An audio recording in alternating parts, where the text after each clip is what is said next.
আসসালামু আলাইকুম। ত্রয়োদশ জাতীয় সংসদ নির্বাচনের আজকে আমার এটাই হয়তো শেষ ভিডিও বার্তা বাংলাদেশের মানুষের প্রতি। এই ভিডিওতে যে কথাগুলো বলবো, এই কথাগুলো শোনার পরে যদি আপনার সিদ্ধান্ত নিতে ভুল হয় বা সিদ্ধান্ত নিতে আপনি এরপরেও সমস্যা হয়, তাহলে বুঝতে হবে এটা আপনার সমস্যা, আমার সমস্যা না। আমি খুব ঠান্ডা মাথায়, খুব সহনশীল এবং একদম কোনো পক্ষপাত তুষ্ট না হয়ে কিছু কথা বলবো। কথাগুলো বিএনপি, আওয়ামী লীগ, জামাত, হিন্দু, মুসলমান সবার কাছে অনুরোধ থাকলো শোনার। দেখেন, আমাদের দেশের যে রাজনীতি, আজকে আওয়ামী লীগকে দিয়ে শুরু করি। আওয়ামী লীগের বোঝায় লাভ নাই, তারপরও কিছু মানুষ তো আছে এই আওয়ামী লীগ করে যারা কিনা মানে দেশের জন্য মনে করে যে, অনেক মানুষ আছে তারা ইন্ডিয়াকে অপছন্দ করে। জামাত, আওয়ামী লীগের অনেক কিছু আছে যেগুলো তারা পছন্দ করে না। ইভেন এই দেলোয়ার হোসেন সাঈদীর ঘটনায় অনেক ছাত্রলীগের রানিং সভাপতি পদ ছেড়ে দল থেকে চলে গিয়েছে। ইসলামের প্রতি তাদের প্রচন্ড ভালোবাসা আছে, মুসলমানদের প্রতি ভালোবাসা আছে, তারা ভারতকে ঘৃণা করে। আমাদের সাথে তাদের সমস্যা নাই তো।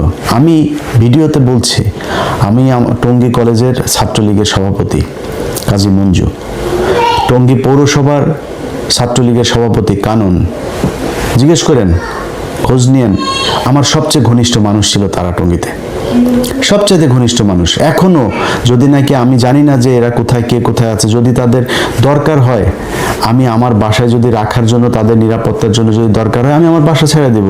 আমি যেইভাবে থাকছে, মানে সম্পর্কটা এইরকম। কারণ আমি দেশ থেকে যখন এসছি তখন পর্যন্ত এই দেশের রাজনীতিটা এই পর্যায়ে পৌঁছায় নাই।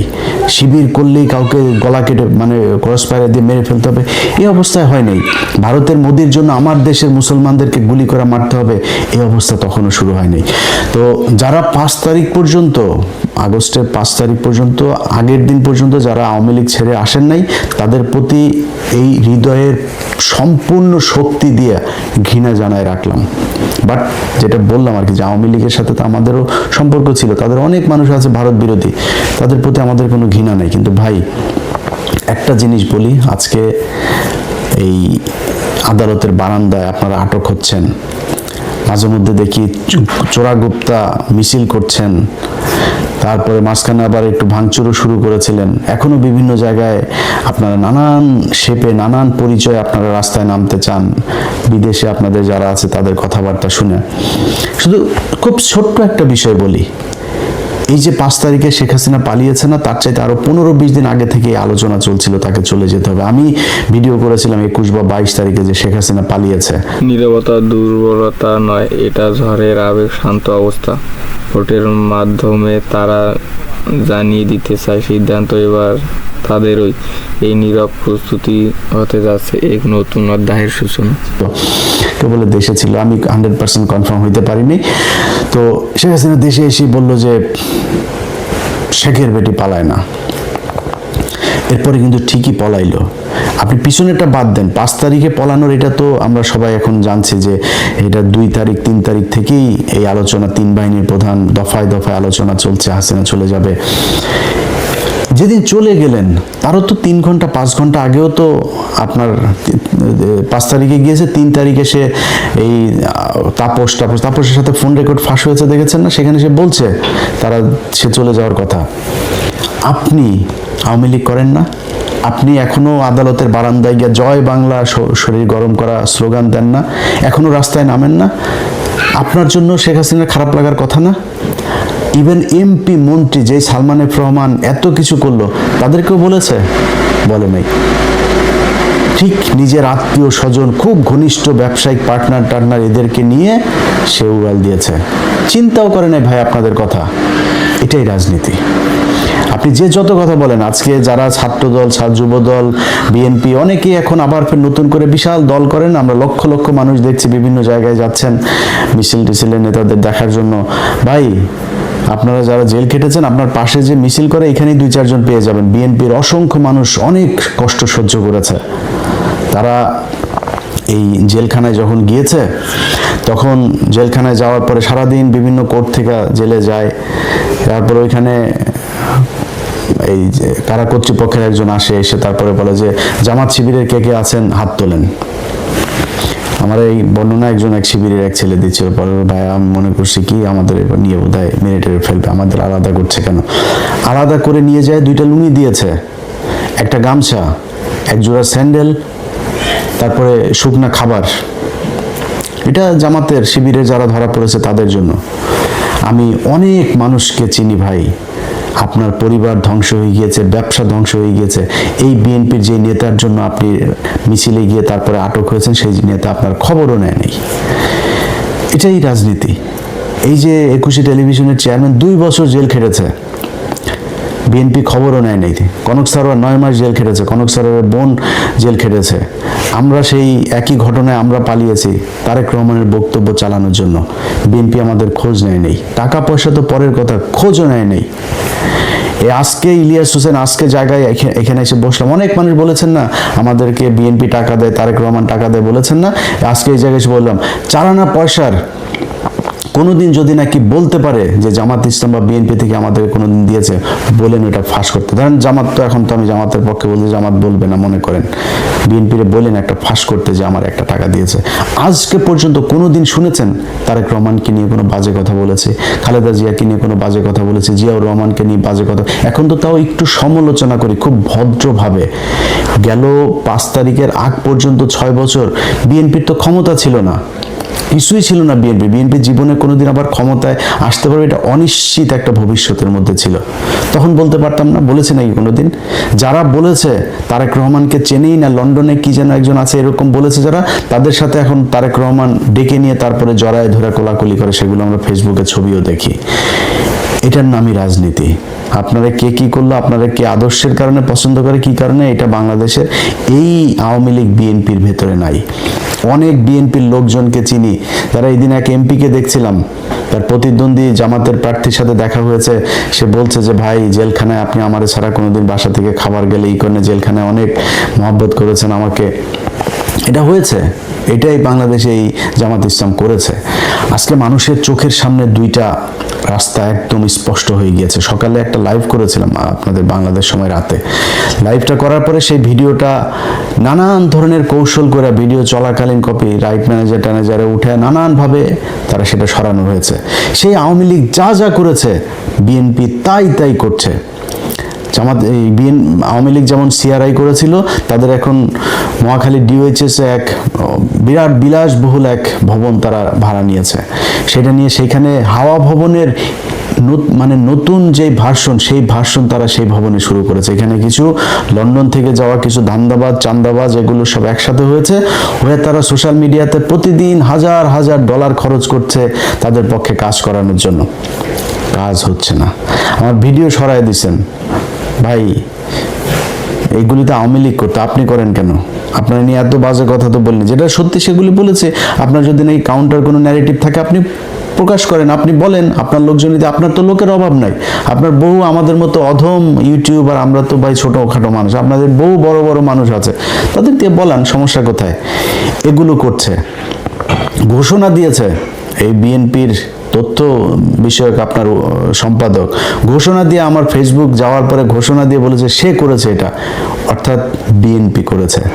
সেই বিএনপি আমাদেরকে যদি ব্যক্তিগতভাবে আরো অনেক কিছু করতো কোনো সমস্যা ছিল না। গেল 1.5টা বছরে যে আওয়ামী লীগ ইন্ডিয়ার জন্য আমি নিজে, নিজের পরিবার, আর্থিকভাবে, সামাজিকভাবে, মানসিকভাবে সব দিক থেকে, এই যে আজকে দেখেন না, এই যে মাথার মধ্যে দেখেন না চুল টুল পাতলা হয়ে গিয়েছে, এটা এই আওয়ামী লীগের কারণে।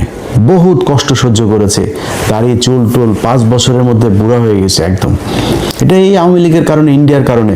সেই আওয়ামী লীগ, সেই ইন্ডিয়াকে নিয়ে আপনারা মিটিং করেন, মিছিল করেন, প্রকাশ্যে ঘোষণা দিয়ে আপনারা বলেন তারা আপনাদের ভাই, তাদের মামলা থাকবে না।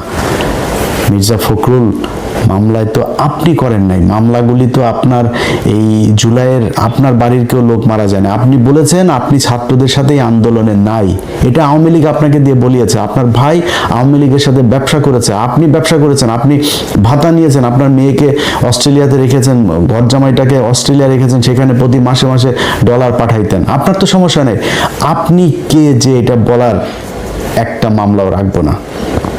আওয়ামী লীগকে আপনারা একদম মাঠে নামিয়ে এনেছেন, এবার জনগণের সাথে মারামারি করবেন। কালকে মারামারি করতে যায়েন, তারপরে বুঝবেন খেলাটা কাকে বলে।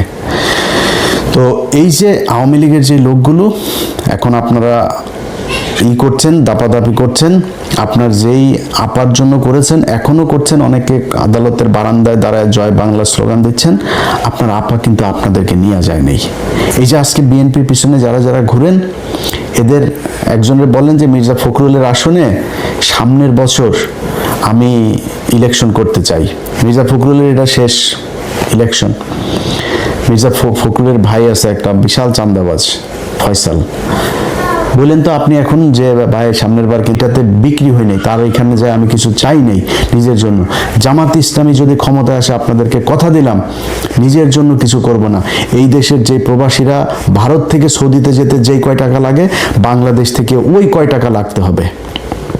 একজন মানুষকে জামাত ইসলামকে সময় দিব 4.5 বছর, 5 বছরের মধ্যে 6 মাস আগে তাদেরকে হিসাব বুঝাই দিতে হবে যে একজন মানুষ যে কিনা এমপি থাকবে, মন্ত্রী থাকবে, সরকারি কোনো পদে থাকবে, সে বিদেশে ট্রিটমেন্ট দিতে যাইতে পারবে না। রাজনীতির মাঠে যত হিসাব নিকাশ হোক, শেষ কথা বলবে জনগণ। সামাজিক মাধ্যমে, চায়ের আড্ডায়, গ্রামে শহরে এটাই বার্তা ভেসে আসছে।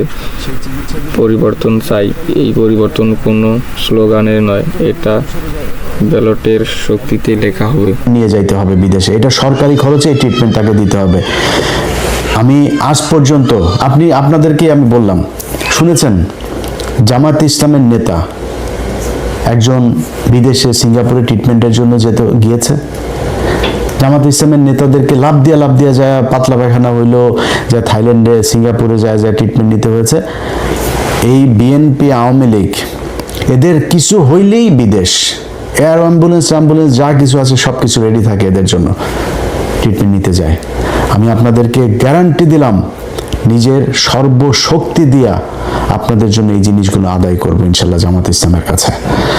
যারা একটা সরকারি অফিসে যান, ভূমি রেজিস্ট্রি অফিসে যান, টাকা ছাড়া একটা কাগজ উল্টায় না, টেবিল থেকে ফাইল নড়ে না, এই পরিস্থিতি বাংলাদেশে থাকবে না। এটা আপনাদেরকে স্বপ্ন দেখাচ্ছি না, এটা জামাত ইসলাম করবে। কারণ এই এই এই এই এই কাজ তারা এর আগে 2জন মন্ত্রী ছিল, তারা সেটা করেছে। তাদের প্রতিষ্ঠানগুলো দেখেন, ইবনে সিনা বলেন, ইসলামী ব্যাংক বলেন, 2 দিনের জন্য খালি আওয়ামী লীগের হাতে গিয়েছিল ইসলামী ব্যাংক, তছনছ হয়ে গিয়েছে। এত বছর ধরে এটা সাউথ এশিয়ার মধ্যে সবচাইতে বেশি আপনার পাওয়ারফুল একটা ব্যাংক ছিল এই ইসলামী ব্যাংক। অথচ তাদের থেকে ম্যানেজমেন্ট হাতছাড়া হওয়ার পর আবার ফের আগের চেহারা, আবার এখন এসছে, আবার এটা উপরে উঠছে। এটাই জামাতে ইসলামী। সো এই দলটার কাছে যদি নাকি এই দেশের ক্ষমতা যায়, আপনাদেরকে এইটুকু বলতে পারি যে কতটুকু ভালো হবে সারা দেশ চালাইতে গেলে আমি জানি না, কিন্তু এর ধারে কাছেও কোনো দেশ নাই জামাত ইসলাম যতটি স্বচ্ছতা, ন্যায়, ন্যায্যতা, বৈষম্যহীনভাবে দেশ পরিচালনা করবে, এর আশেপাশেও কেউ নাই। এই বিবেকের তাড়না থেকে বিএনপির একেবারে বিরুদ্ধে যে এবারে নির্বাচনে দাঁড়িপাল্লার ভোট চেয়েছে।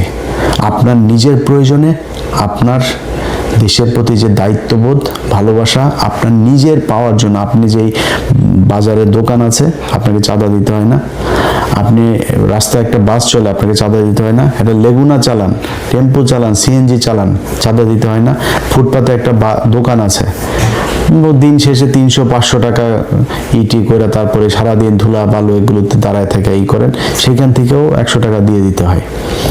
এই মানুষগুলোকে দিতে হবে না। আমি গ্যারান্টি দিলাম আপনাদেরকে, পৃথিবী বাংলাদেশ 5 বছরের জন্যই না, আরো হাজার হাজার বছরের এই পৃথিবী।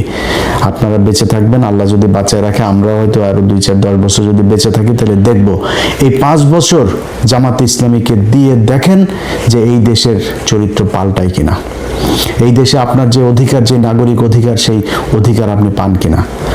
যারা নির্বাচনে দায়িত্ব পালন করছেন তাদের ভেতরে অনেক, বিশেষ করে ওসিদের ভেতরে, ইন্সপেক্টর পুলিশের ঊর্ধ্বতন অনেক অফিসার আছে, সৎ মানুষ, অনেক অফিসার। বিশেষ করে আমার এই দিন একজন, আমি গত একটা প্রোগ্রামে বলেছিলাম যে পুলিশ মানেই ঘুষখোর, এটা বলার পরে আমার এক এসপি ফোন করেছিল, বলে যে ভাই আপনি আজকে যে কথাগুলো বলেছেন চমৎকার কথা বলেছেন, শুধু একটা কথা ভাই খুব আপত্তিকর, যে পুলিশ মানেই ঘুষখোর। তা বললাম তাহলে কি পুলিশ কি?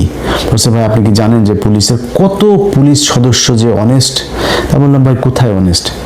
প্রতিটা থানার মধ্যে এসআই, কনস্টেবল, ওসি সবই তো ভাই ঘুষ খায়। আমার যদি এটাকে ক্যাটাগরিক্যালি আপনি বলতে বলেন 99.9% তারা ঘুষ খায়। কয় ভাই এটাই তো পুলিশ না, পুলিশের হেডকোয়ার্টারে পুলিশ, পুলিশের এসবিতে পুলিশ, আর্ম পুলিশে পুলিশ, সিআইডিতে পুলিশ, এরা তো ভাই ঘুষ খায় না সবাই। এখন কথা হইলো যে আমি যাদেরকে মাঠে পাই, আমি তো থানার পুলিশকেই মাঠে পাই, আমার পাসপোর্ট আনতে যাই তাকে আমি মাঠে পাই। এই মানুষগুলো যখন ঘুষ খায় তখন আমার কাছে মনে হয় সবাই ঘুষ খায়। তো আজকে একটু নমনীয়ভাবে বলি, মনে করেন পুলিশ ঘুষ খাইতে চায় না, ভাই অনেক পুলিশ, ডিসি, এসপি, আমলা অনেকে খুব আতঙ্কে আছে। জামাত ইসলাম যদি ক্ষমতায় আসে তাইলে তাদের পিঠের চামড়া থাকবে না। পিঠের চামড়া থাকবে না কেমন? পিটাবে না, তাদের ঘুষ টুস এই ধান্দাবাজি করার আর সুযোগ থাকবে না। এখন এই কারণে তারা চায় না যে জামাত ইসলাম ক্ষমতায় আসুক। ভাই একটা জিনিস বলি যে এই গেল 15 বছরে এই দেশে বহু ব্যবসায়ী, আমলা, রাজনীতিবিদ হাজার হাজার কোটি টাকার মালিক হয়েছে। আজকে কোথায় তারা? সালমান এফ রহমানের মতো লোক, এস আলমের মতো লোক, কোথায় তারা? জেলখানার মধ্যে ঢুকে আছে সালমান এফ রহমান, আনিসুল হক, বিশাল প্রতাপশালী আইনমন্ত্রী, এরা সব এখন কোন অবস্থায় আছে? আপনারা টাকা দিয়ে বাঁচাইতে পারবে না। তার চাইতে যদি সততার সাথে, বাংলাদেশের প্রেক্ষাপটে আপনাদের বেতন তো কম না ভাই, একটা এসপির বেতনও কম না, ডিসির বেতনও কম না, একটু সৎ হয়ে দেখেন না, অন্তত আপনার ভবিষ্যৎ প্রজন্মটা একটা ভালো সুন্দর একটা পৃথিবী, সুন্দর একটা বাংলাদেশ পাবে। একটু করে যান। এদের ভেতরে বিশেষ করে কিছু ওসি আছে, ওসিরা ব্যাপকভাবে তানারা চেষ্টা চালায় যাচ্ছেন যে নানানভাবে করতে। ভাই কালকের নির্বাচনটার সাথে 18 সালের নির্বাচনের অনেক মিল আছে, কিন্তু 18 সালের পরিস্থিতি আর এই পরিস্থিতিটা একটা। আপনারা বানাইতে চাচ্ছেন 18 সালের নির্বাচন, এটারে ঘোষণা দিয়েছেন। আওয়ামী লীগ যেমন ওই সময় ঘোষণা দিয়েছিল ভোট কেন্দ্রে গেলে করা ফেলা হবে, ভোটের পরে করা হবে, ওদের আমার সামনে দাঁড়িপাল্লা এই নৌকায় ভোট মারতে হবে, এগুলো বলে বলে এসে আপনারা ঠিক সেটা করছেন। কিন্তু মাঠটা কি সেই অবস্থায় আছে? ওই সময় এক একজন বিএনপির নেতার বিরুদ্ধে 200, 250, 300 করে মামলা, তার উপরে আবার এলাকায় নির্বাচনে তো পাশ করবেন এটা মোটামুটি 90% কনফার্ম হয়েই নির্বাচনে গিয়েছে। নির্বাচনটা শেষ হলে পিটানি খাবে, আবার জেলে যাইতে হবে, বেশি বাড়াবাড়িও করতে পারে না। পোলিং এজেন্ট দেওয়ার লোক ছিল না। পরিস্থিতিটা ওই জায়গায় আছে এখন। বাংলাদেশের এইভাবে ভোট দেওয়ার জন্য ঢাকা শহর থেকে যাওয়ার এটাই প্রথম। 15 বছর ভোট দিতে পারে নাই, 17 বছর এটাই প্রথম। জুলাইয়ের একটা বিশাল রক্তক্ষয়ী সংঘর্ষ, একটা অভ্যুত্থানের মধ্য দিয়ে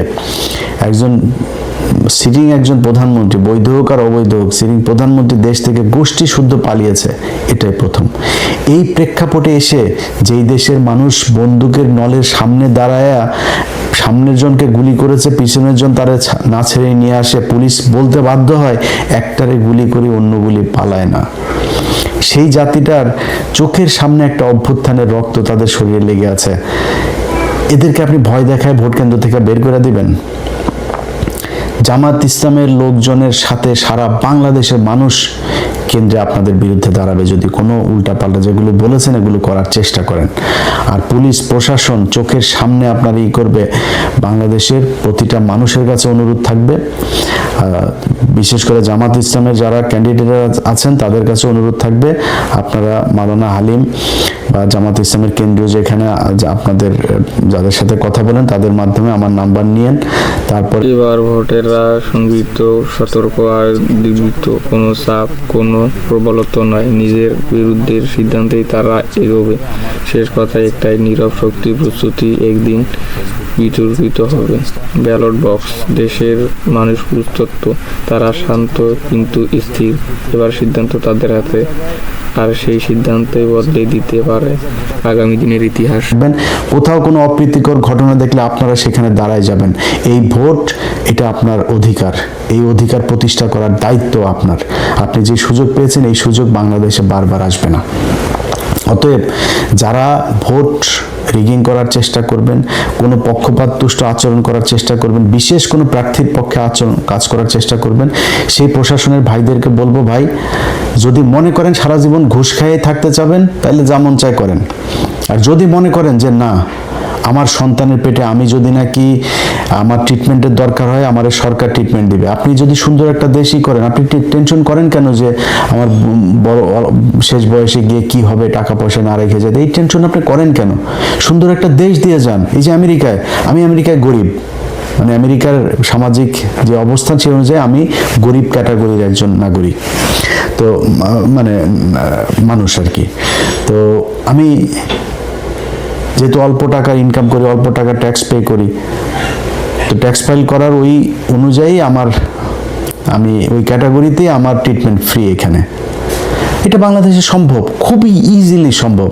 আমি আপনাদের বললাম ভাই, যদি জামাত ইসলাম ক্ষমতায় আসে, আমি কয়েকটা জিনিস আমি তাদেরকে খুব করে মানে সর্বোচ্চ চেষ্টা করব আমার এটা করার জন্য। এক নাম্বার হচ্ছে, এই প্রবাসে যারা থাকে বা প্রবাসে যাবে, সে ভিআইপিদের মতো যাবে, ভিআইপিদের মতো আসবে, তার সর্বোচ্চ কমফোর্ট দিতে হবে। এই মানুষগুলো 15 বছর 20 বছর ছোট বাচ্চা রেখে যায়, সেই বাচ্চা বিয়ে করার পরে বিদেশ থেকে ফিরে আসতে পারে না। এটা কোনো জীবন হলো নাকি? এই মানুষগুলোর জন্য সর্বোচ্চ কমফোর্ট আপনাকে এনশিওর করতে হবে। যে হসপিটালগুলোতে মানুষ ফ্লোরে শুয়ে থাকে, ভাই আমার দেশের এখন এই মুহূর্তে $34 বিলিয়ন আমার রিজার্ভ দিয়ে যদি আমি বাংলাদেশের মানুষকে বাঁচাইতে না পারি, আমার এই টাকা দিয়ে কি হবে? খুব বেশি না, 5টা হসপিটাল করেন আপনি এখান থেকে $3 বিলিয়ন খালি খরচ করেন। আমার $3 বিলিয়ন পদ্মা সেতু করা হয়েছে না, 32 কোটি টাকা দিয়ে 45 কোটি টাকার উপরে গিয়েছে, প্রায় $4 বিলিয়ন $4.5 বিলিয়ন খরচ হয়েছে। আমি আর $4 বিলিয়ন দরকার নেই, $2 বিলিয়ন খরচ করেন, 5টা হসপিটাল করেন। ভাই এই দেশে কোনো মানুষ চিকিৎসাহীন হয়ে মারা যাবে না। এর মারা যাচ্ছে, প্রতিদিন মারা যাচ্ছে, কেন মারা যাবে? এই মানুষগুলোর জন্য কিছু করতে চাই, প্রবাসীদের জন্য করতে চাই। যেই অফিসগুলোতে ঘুষের জন্য মানুষ কোনো কাজ করতে পারে না, এই ঘুষ সেগুলো বন্ধ করতে হবে ভাই। যেই স্টাইলে এই বাংলাদেশ 54 বছর চলেছে, এখান থেকে বের হয়ে আসতে হবে। এই বের হয়ে আসার জন্য আগামীকালকে আপনাকে দাঁড়িপাল্লায় ভোট দিতে হবে।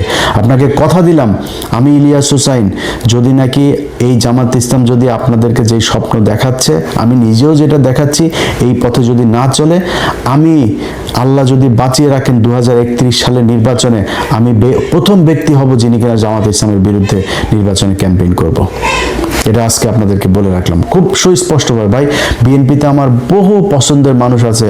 ইভেন আপনি জানেন যে আমি বিএনপির এরকম অনেক জায়গাতে আছে যেই জায়গার বিরুদ্ধে কোনো ওই জায়গার জামাতের ওই ক্যান্ডিডেট যদি আমার বলেও না যে আমি তার পক্ষে নির্বাচন করার জন্য তার পক্ষে কিছু একটা পোস্ট করার জন্য আমি করবো না, নাম বলবো না আমি কার, ঢাকাতেও আছে এমনকি, আমি তার পক্ষে করবো না। আমার কিন্তু অনেক পছন্দের মানুষ আছে বিএনপিতে। এই যে আলতাফ হোসেন চৌধুরী আমার খুব পছন্দের মানুষ, এই লোকটা কিন্তু আমি তার পক্ষে আমি ভোট চাচ্ছি। ওখানে যারা ভোটার আছেন আলতাফ ভাইরে ভোট দিয়েন। এরকম অনেকগুলো জায়গা আছে, অন্তত 8-10টা জায়গা আছে আমার খুব খুব কাছের মানুষ বিএনপি নির্বাচন করছে। আপনারা আমার শত্রু না। সবশেষ যেই কথাটা বলে শেষ করতে চাই, বিএনপির ভাইরা হারের জন্য প্রস্তুতি নেন। জিতলে কি করবেন? ভাঙিয়ে ফেলবেন, উল্টায় ফেলবেন, ছিঁড়া ফেলবেন, ওগুলি আপাতত একটু পকেটে রাখেন, রেখে হারের জন্য প্রস্তুতি নেন। আগামীকালকে রাতে যখন 200-250 বের হবে, আপনার ফলাফল বের হবে, এরপরে দেশে যদি কোনো ক্যাওস তৈরি করতে চান, সেখানে তৃতীয় পক্ষ সুযোগ নিবে। সো যেই বিষয়টা আপনাদেরকে বলতে চাই, কোনো ধরনের শয়তানি করা যাবে না। যদি করেন তাহলে কিন্তু আম ছালা সব সমানে যাবে। নির্বাচন করবেন, হারবেন, হারার পরে চুপচাপ থাকবেন, সামনের 5 বছর পরে কি করবেন সেটা করার জন্য প্রস্তুতি নেবেন। আগের মতো আপনারা জেলেও কেউ পাঠাবে না, আগের মতো গুমও করবে না, শিলং সালাউদ্দিনের মতো শিলংয়ে যেয়ে বসে থাকতে হবে না, দেশেই থাকবেন। এই জামাত ইসলাম আপনাকে যথেষ্ট সম্মান করবে, যথেষ্ট সম্মান করা হবে আপনাদেরকে। কোনো এই অ্যাগ্রেসিভ কোনো কিছু, কোনো সিদ্ধান্ত, কোনো ধরনের আচরণ আপনাদের সাথে জামাত ইসলাম ক্ষমতায় গিয়ে করবে না, আমি আপনাদের গ্যারান্টি দিলাম এটা।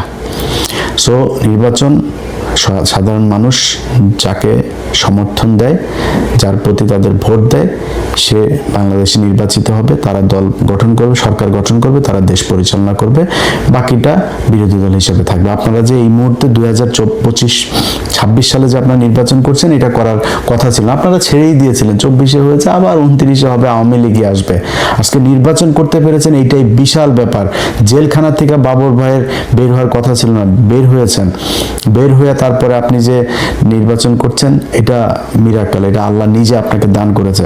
তো ওই জায়গা থেকে আওয়ামী লীগের মতো দানব নাই, আপনি বিরোধী দল হিসাবেও একটা ক্ষমতা নিয়ে আছেন দেশে। এটাই আপাতত অনেক বড় কিছু। দল গুছান, দলের যে সমস্যা আছে, যেগুলো মানুষ পছন্দ করে না, সেগুলো বন্ধ করেন, বাদ দেন, দিয়ে নতুন করে তৈরি করেন। ভালো কিছু করলে জামাত ইসলামের যেই সমস্যাগুলো থাকবে এই 5 বছরে, এগুলো বিরুদ্ধে একটা জনমত তৈরি করবেন, করে মানুষকে বুঝাবেন যে আমরা এগুলো কাটায় উঠতে চাই, এই করবে, এবং আপনার কার্যক্রম দেখেই বুঝবে যে আপনি আসলে ভালো কিছু করবেন কিনা।